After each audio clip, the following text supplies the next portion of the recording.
harsh words from a woman can break you mentally, destroy your confidence, rubbish you, put you to the mud. I've been in a relationship where I had chemistry.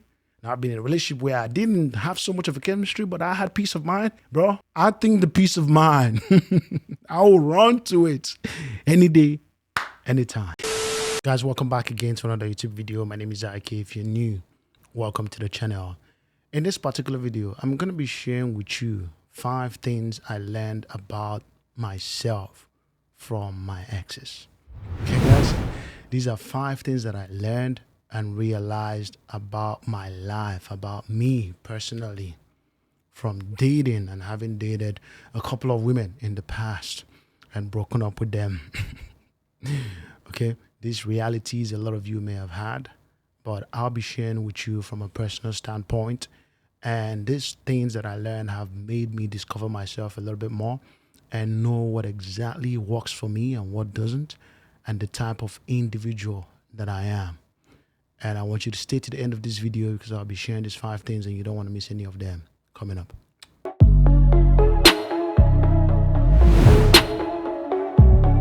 Number 1, the wrong woman will bring out the beast in you.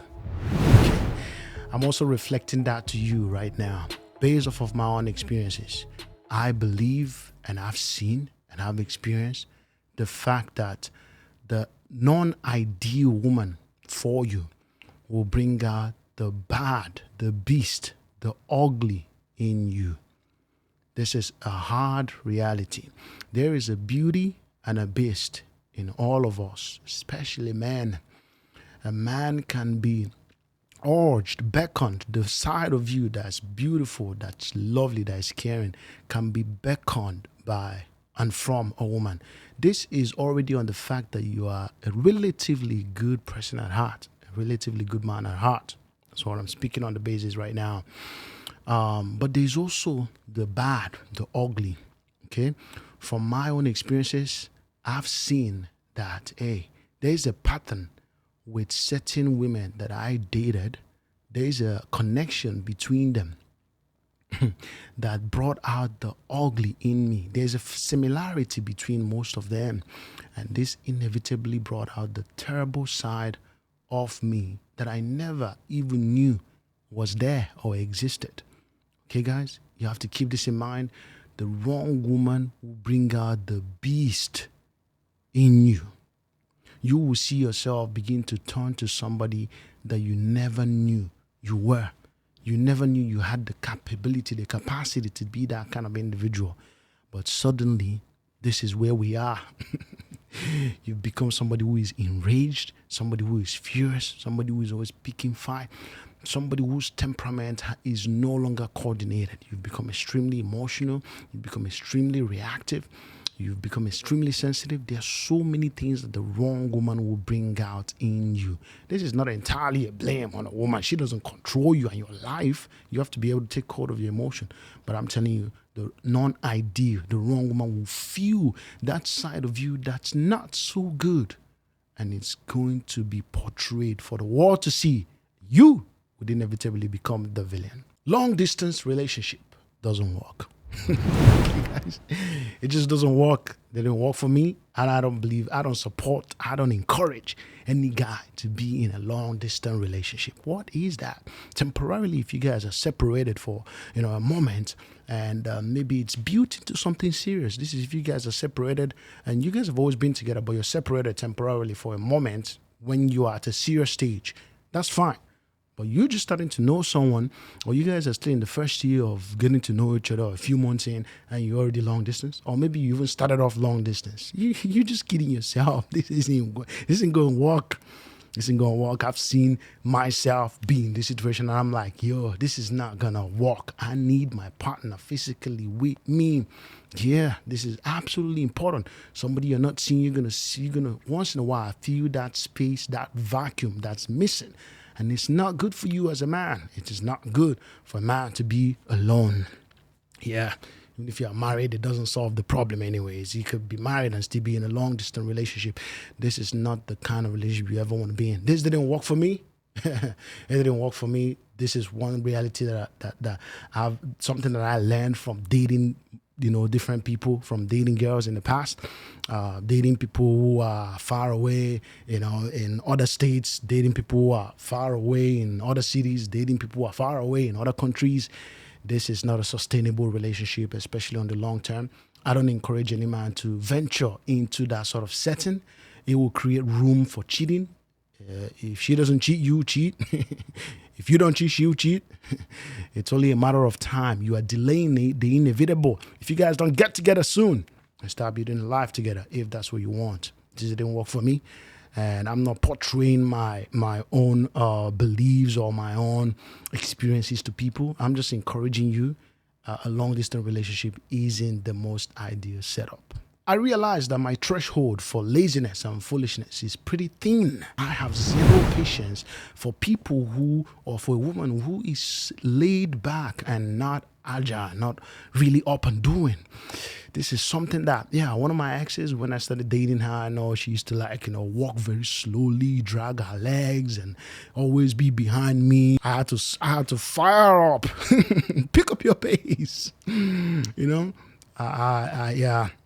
And so many instances of people that I know that I'm like, okay, what are you doing with your life? You just lazing around. All you know is walk, and then that's it for you. I'm not talking about a woman who is overly ambitious here or constantly pursuing work related goals. No, that's not the point. But at least be a little bit up and doing, look for something that interests you, that you love to do. It's just not very ideal. I don't want someone who is often just idle and not doing anything with themselves, or doesn't share experiences, is not lively, doesn't know, how do I put it? Can't engage in intellectual conversations with you because they're not that experienced in some things. It's just, I don't know. Something about it just didn't work for me. So I often want someone who I'm having intellectual conversation with, and somebody who's up and doing, and that just doesn't work for me. I have relatively low patience for that. So this is one lesson that I learned, and I know so many men out there who are just like this. I don't think any man, ideally, the average man ideally wouldn't want a woman who is extremely lazy, except maybe they are lazy too, and they've made all the money in the world, and they are good for each other. Then I realized that I respond to soft words and a kind spirit. This is something you must look for in a woman.